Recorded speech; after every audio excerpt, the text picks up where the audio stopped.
આપ સૌએ બરોડા ડેરીની ચૂંટણી જોઈ. ચૂંટણીમાં પણ એક તરફી જ રિઝલ્ટ બધે મળ્યા છે.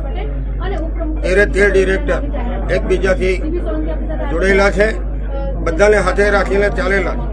ક્યારે કોઈ દૂધ ઉત્પાદક કે દૂધ ઉપભોક્તાઓ ત્યારે અહિત કરવામાં કોઈને રસ ના હોય ત્યારે પાર્ટીએ જે અમારી પર ભરોસો મૂકીને અમને રિપીટ કર્યા તે બધા પાર્ટીના તમામ આગેવાનોનો ખૂબ આભાર માનીએ છીએ. ડેરીના જે ડિરેક્ટરોની મંડળી પર 81ની નોટિસ આપી હતી એનું શું થશે આગળના દિવસો? એ કાયદાની પ્રક્રિયા પ્રમાણે કાયદો જવાબ આપતો આવ્યો છે. કાયદો કાયમ માટે જવાબ આપે છે. એ વહીવટની અંદર નોટિસ આપલેનો એક જે શિરસ્તો છે એને વધારે મજબૂત કરશું કે જેથી ફરી નોટિસ ના મળે. આજે તમારી વરણી થઈ છે પણ ધારાસભ્યો નથી દેખાયા, તો આગામી 2.5 વર્ષ ફરી આ જ પ્રક્રિયા રહેશે, વિવાદોથી ઘેરાયેલી ડેરી? એવું કંઈ અમે તો માનતા જ નથી. અને દર વખતે ચૂંટણીમાં કઈ કોઈ ધારાસભ્યોની ઈચ્છા હોય તો આવે છે, બાકી આવે બધા એવું તો કંઈ હોતું જ નહીં.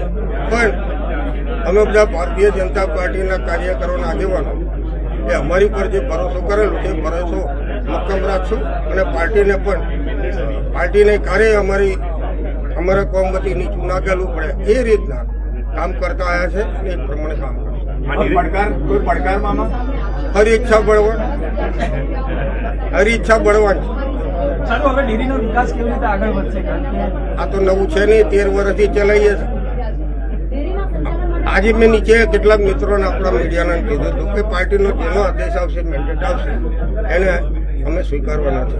13 ડિરેક્ટરોએ આગેવાનો સામે એમની જે લાગણી હતી એ લાગણીને પાર્ટીએ માન આપ્યું છે. એ બદલ બધાનો આભાર માનું છું. તમારા બધાને આભાર માનું છું. ટકામુકી ના કરો, પડાપડી ના કરો અને હારા કોમને ફરી એક વખત રિપીટ થિયરી તો ફરી એક વખત અમારી પણ કામ કરવાની જે થિયરી છે એ અમે પણ રિપીટ કરીશું. ધારાસભ્યો નારાજ છે, આયા નથી કોઈ ધારાસભ્ય. ઘણા બધા ધારાસભ્યો એવા છે કે જેને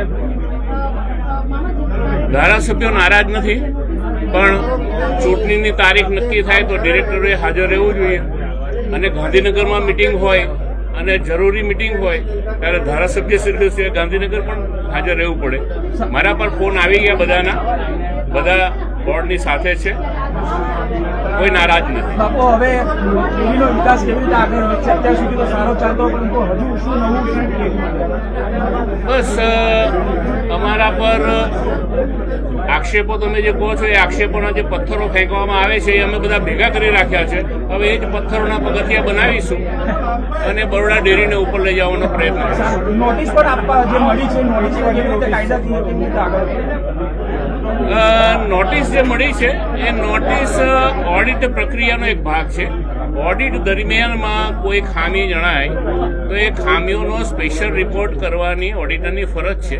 અને સ્પેશિયલ ઓડિટર રિપોર્ટ કરે તો પછી એના આધાર ઉપર આ જે સ્પેશિયલ રિપોર્ટ છે એના જે ઉપસ્થિત કરેલા મુદ્દા છે તેના અંગે કાર્યવાહી કેમ ન કરવી એની કારણદર્શક સૂચના આપવી એ જિલ્લા રજિસ્ટ્રારશ્રીનો અધિકાર છે ને ફરજ છે. એના ભાગરૂપે આ પ્રક્રિયા ચાલી રહી છે. જમા પાછું પોઝિટિવ ફેક્ટર કયું રહ્યું કે જેનાથી રિપીટ કરવા પડે? કયું પોઝિટિવ ફેક્ટર હતું કે જેના પોઝિટિવ ફેક્ટર તો એ છે કે છોટાઉદેપુર અને વડોદરા જિલ્લાના તમામ સાંસદ સભ્યશ્રીઓ, ધારાસભ્યશ્રીઓ અને અમારા ડેરીના ડિરેક્ટરશ્રીઓ તમામનો સૂર એક રહ્યો અને એને લઈ અને અમને પુનઃ રિપીટ કરવામાં આવ્યા. બધાની લાગણીને પ્રદેશ મોવડી મંડળે માન આપ્યું છે અને એ પ્રમાણે મેન્ડેટ આપ્યો છે. Thank you. All the best. અભિનંદન સર. ચાલો, અભિનંદન. Thank you.